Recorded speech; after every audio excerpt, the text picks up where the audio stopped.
It's Valentine's Day. What's up, lovebirds of metal? Welcome into Forgemaster Metal Reviews. This is the place where you get the most of your metal. Hope you all are having a killer Friday. We recorded this on Valentine's Day, but it's Friday for you. It's time to round up our best metal albums of February. What are your favorite picks from the month? Leave them down in the comments, and while you're at it, smear chocolate all over the like button and hit subscribe if you're new. Get out your schematics to break out of the Venom prison. It's time to round up our picks for the best albums of February.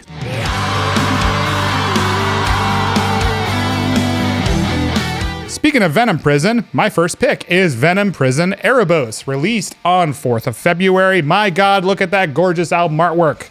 I love when bands decide to go for something more on the painterly side, and it's great to see Elleron Cantor continuing to kill it in the bigger label scene of metal bands. Anyways, though, let's get to the music. Absolutely stunning death metal that surpasses a lot here with brutal riffing, harsh vocals, and some surprises. I've seen a fairly polarized response to Larissa's use of clean vocals on the album.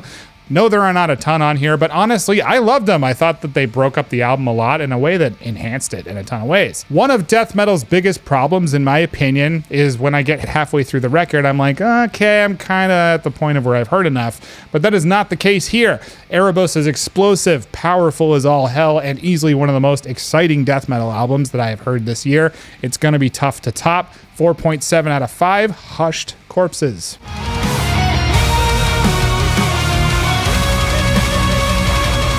So my first pick for today is actually more of an outlier in my list of sad doom metal picks. This is Vanaheim. They released Ein Verloren Verhaal as their full-length studio debut. This is an impressive debut from this Dutch folk metal group. The production is really what caught my ear, besides the awesome album artwork by Julian Bauer. Just take a look at that awesome album artwork. I love it. It looks like it's on the front of like an R.A. Salvatore novel or something like that. Anyway, as I said, about the production, this album has a really highly polished sonic quality that lends itself to supporting this style of music. It's a symphonic folk metal, so you're going to have a lot of strings, you're going to have cellos and violins and blah, blah, blah, blah. So when you have a really good mix like they do in this record, it just, it soars and really takes it to another level. I don't think these guys are going to remain as an independent band for long. They blend symphonic folk with very hook-driven music. If you're into Winter Sun, Inciferum, do not sleep on Vanaheim. 4.5 out of 5 Wandering Halflings.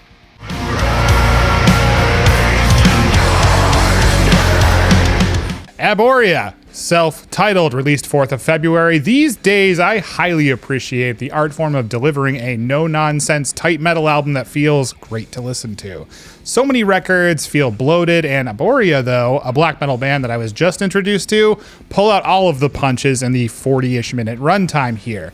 You can hear a fairly big influence from bands like Enslaved and Immortal, but there's a lot of unique takes going on in the record that makes things feel fresh and highly interesting. I love the pummeling drums, the intense riffing all over the album. The production is crisp and pristine without sacrificing that cold vibe that you would want with this flavor of black metal. Is this totally reinventing things in the black metal scene? Definitely not. But you know what? It's damn good and it deserves a spot on this top list. 4.2 out of 5, Mystical Caverns.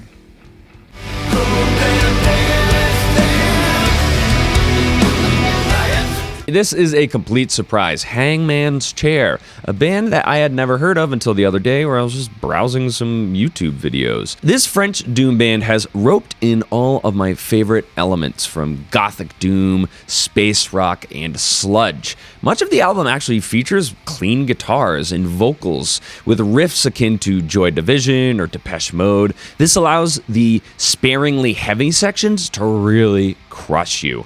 The usage of the down-tuned guitars is great with this band, and they really make the best of the full range of their instruments. What stood out to me, however, the most was the fantastic, clean vocals by singer Cedric. Great job, mate. This album feels very modern, which a lot of goth and doom bands kind of struggle with. If you're a fan of what Hanging Garden is currently doing, don't sleep on Hangman's Chair. I wonder if the Hangman's Chair is in the Hanging Garden. That should be if it's not. Either way, A Loner is not to be missed. 4.4 out of 5 lonely people watchers.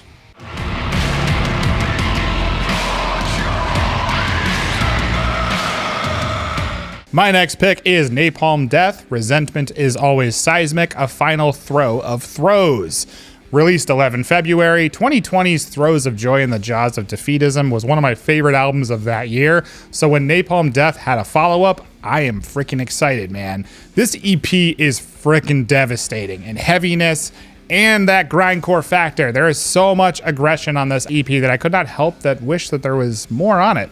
I love the fact that Napalm Death is starting to dabble with industrial music too and kept that going on here in the EP. I have no criticism here other than I wish it was longer, but this is easy to throw on repeat and just let the anger flow through you as it continues to go. I even love the covers. Sure, Bad Brains never sounded more pissed off, but goddamn does this EP have some serious headbanging moments. More please, 4.2 out of 5 Seismic Devastations.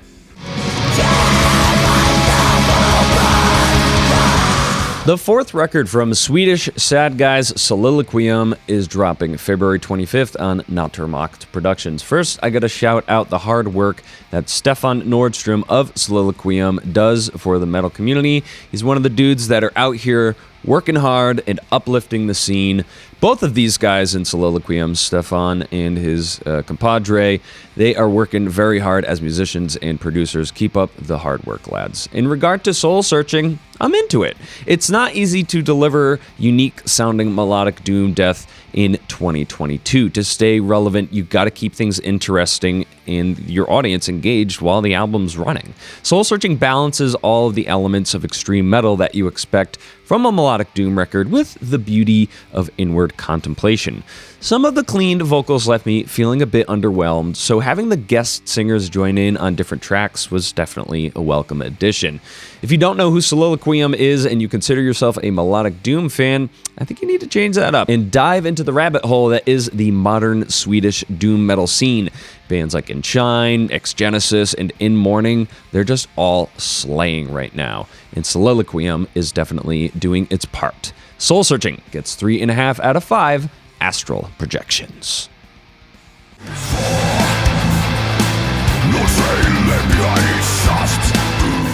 And my last pick is Amorphis Halo, released 11 February. This album was one of my most anticipated records of 2022, and man, does it not disappoint me. It blows my mind that Amorphis continues to challenge themselves to put out amazingly diverse metal content, from folky progressive death metal to just full-on prog. If I had to describe Halo to anyone, I would say it's almost a Queen of Time Part 2, but there's plenty of stops on Halo that set it apart in a lot of ways.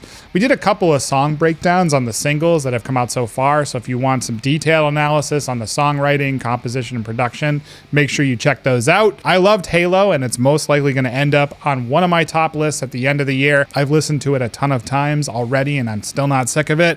4.6 out of 5 Moonlight Deities. And what were your favorite February metal albums, friends? Be sure to leave some links down below in the comments. And if you haven't yet, grab the neck of the like button and crush it. Be sure to subscribe if you're new.